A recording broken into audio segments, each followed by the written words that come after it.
dia akan periksa sekeliling, dan di sini dia bisa aja screenshot gambar. Jadi kalau misalnya rumah Anda itu patokannya di seputaran Pertamina, dia akan bisa nih scroll ke depan. Dia akan maju ke depan, dia akan lihat sekeliling pun bisa di sini ada apa aja di sana.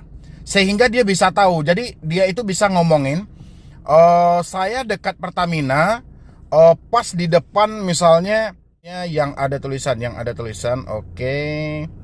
Yang ini apa nih? Oke, saya di sebelah Pertamina yang dekat Alfamart misalnya gitu kan. Ini kan ada Alfamart nih, ya kan?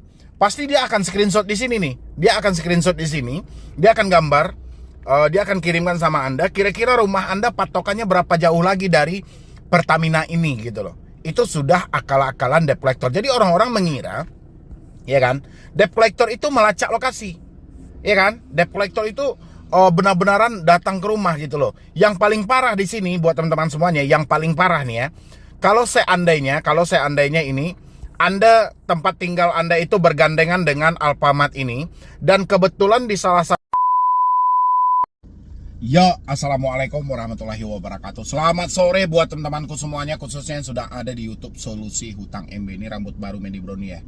Bukan rambut baru juga, tapi udah gaya model lama, tapi biar lebih nonjol gitu ya kan. Oke, ini buat teman-teman semuanya. Ini ada yang galbay sudah 1 tahun, dan si debt collectornya itu mencoba melacak lokasi dia dan menemukan nomor tetangga sebelah rumah, padahal dia sudah ganti nomor sejak 1 tahun yang lalu. Jadi dia sudah ganti nomor, sudah ganti email, sudah ganti sudah ganti nomor, sudah ganti email, sudah ganti WhatsApp, sudah hapus WhatsApp juga. Pokoknya HP-nya sudah di-reset dan harusnya tidak ada lagi akses sama sekali oleh debt collector. Kalaupun debt collector mau, debt collector kan tinggal datang, tapi debt collector masih bisa berupaya untuk menghubungi dia melalui tetangga dia. Dan habis itu ada juga ini sekalian saya juga menjelaskan sama teman-teman semuanya tentang modus-modus debt collector yang selama ini Anda takutin, yang mana dia sudah sampai di sini, selalu ngirimin gambar ini, selalu ngirimin patokan daerah sini. Itu gimana sih sebenarnya Bang? Apakah benar dia melacak lokasi kita melalui satelit atau melacak lokasi kita melalui email handphone? Ini buat teman-teman semuanya ya. Ini kebetulan ada sebuah pertanyaan. Pertanyaan ini dia memang kayaknya kebingungan dan coba saya meluruskannya nanti. Mudah-mudahan dengan sesingkat video yang saya sampaikan nanti itu bisa mewakili dari ketakutan teman-teman semuanya, supaya tidak terlalu berlebihan seakan-akan debt collector itu benaran bisa melacak lokasi Anda seluruh Indonesia, seakan-akan debt collector ini mempunyai akses segalanya, padahal enggak gitu loh. Apa sih debt collector? Cuman ujung tombak dari sebuah perusahaan pembiayaan gitu loh. Jadi dia nggak sehebat yang Anda kira juga, karena tugas dia itu hanya melakukan penagihan. Dia ini bukan hacker, bukan ahli IT dan segala macam. Ya, oke. Dia menyampaikan di sini, coba saya pajang dulu di sini. Selamat siang Bang, ada fenomena baru DC pinjol. Saya udah berhenti bayar sudah 1 tahun, dan saya sudah ganti nomor, sudah agak tenang hidup. Oke.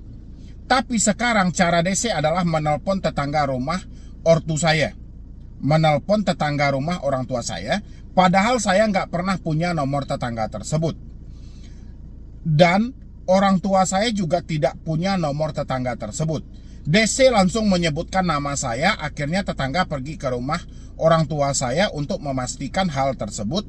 Dan DC tersebut juga berbicara sama orang tua saya akhirnya, tapi karena orang tua saya sudah kebal, maka dibiarkan saja. Saya menceritakan hal begitu sama orang tua saya, jadi down kembali. Oke. Ini sebenarnya modus debt collector ya.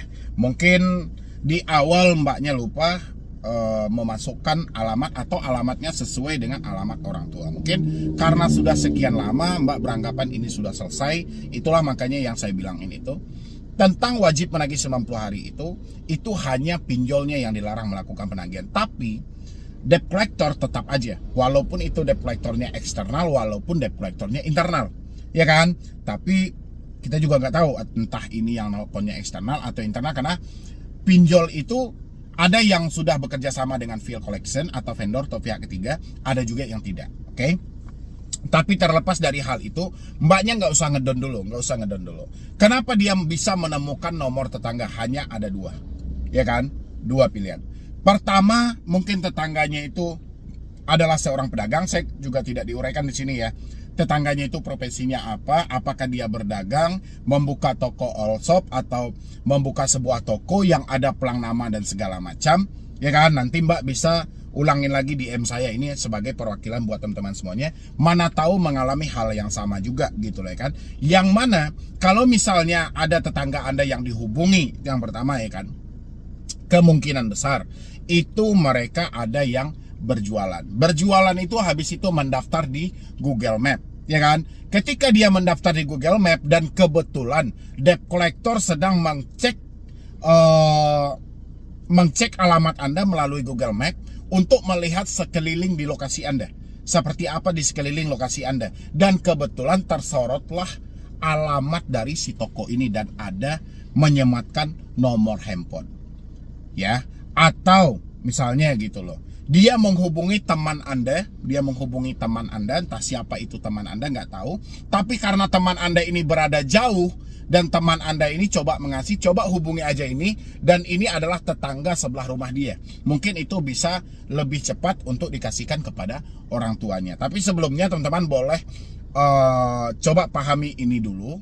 Begini ya cara debt collector untuk menemukan lokasi nasabah. Ini kelicikan debt collector, dan di sini juga sering mereka itu seakan-akan mereka sudah ada di lokasi tempat orang berada gitu loh. Jadi pertama itu dia misalnya buka dulu di Google Map. Di Google Map di sini mereka tinggal langsung ketik di sini itu seperti ini, misalnya Pertamina Pekanbaru,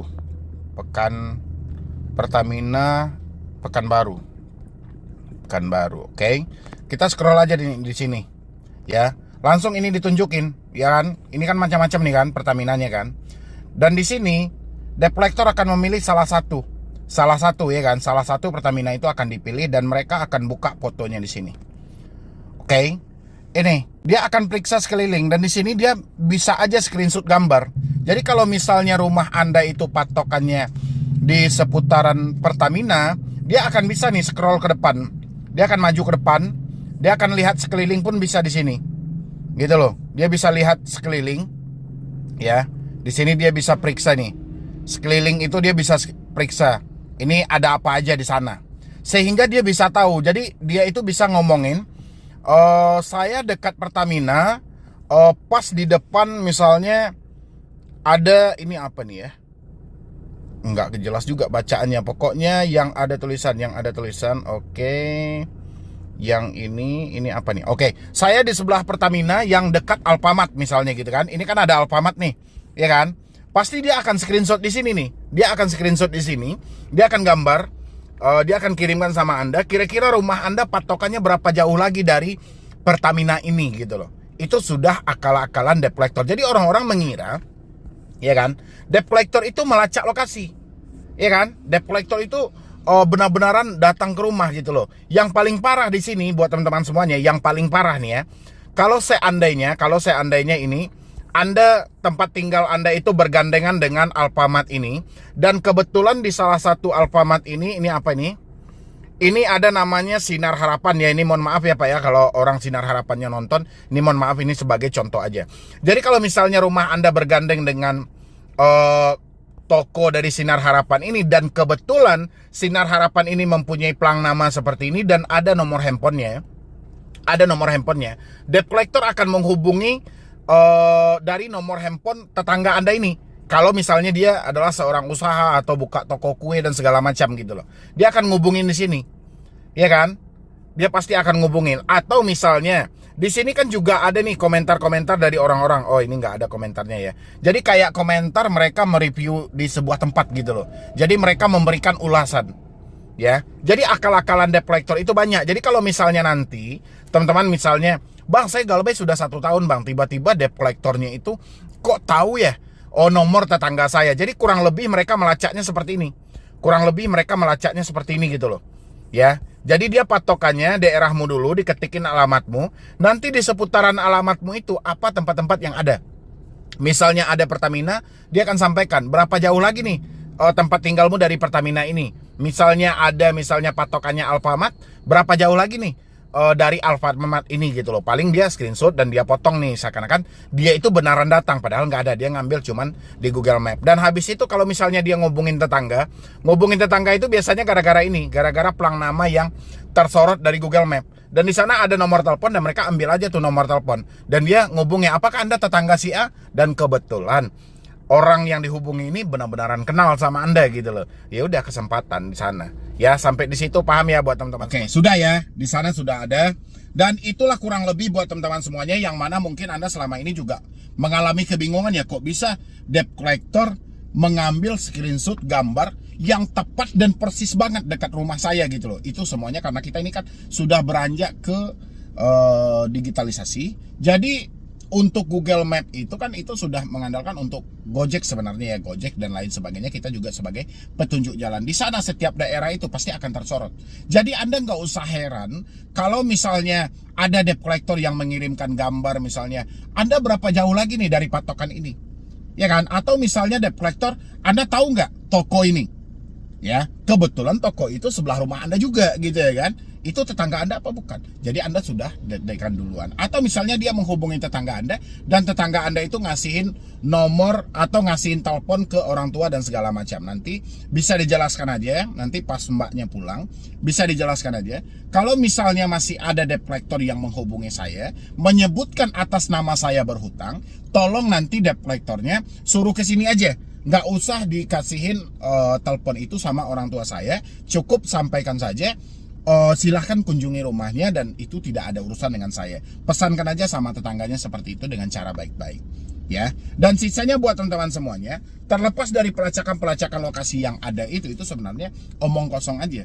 Lokasi Anda itu tidak akan dilacak-lacak seperti misalnya Anda berada di daerah A, habis itu Anda pindah ke daerah B dan debt collectornya mengetahui dan langsung melacak. Enggak. Debt collector mengetahui Anda pindah dari daerah A ke daerah B itu biasanya dari informasi orang sekitar Anda, ya, atau informasi mereka pernah berkunjung ke sana, atau informasi kebetulan dia menelpon sama saudara atau kawan-kawan Anda yang lain, atau rekan kerja Anda yang lain, dan rekan kerja inilah menyampaikan bahwa yang bersangkutan sudah tidak tinggal di sana lagi, yang bersangkutan kalau nggak salah sudah pindah, ya. Jadi bukan debt collectornya yang hebat bisa melacak sampai penyadapan email itu nggak ada, ya. Itu ya dipahami buat teman-teman semuanya. Dan habis itu juga mereka melacak-lacak suatu lokasi itu berdasarkan dari alamat yang ada di KTP Anda tadi, ya kan? Kalau Anda nggak percaya, nanti Anda masuk aja ke Google Map, Anda coba cek alamat Anda dan habis itu ambil foto yang disediakan oleh Google dan Anda periksa sekeliling.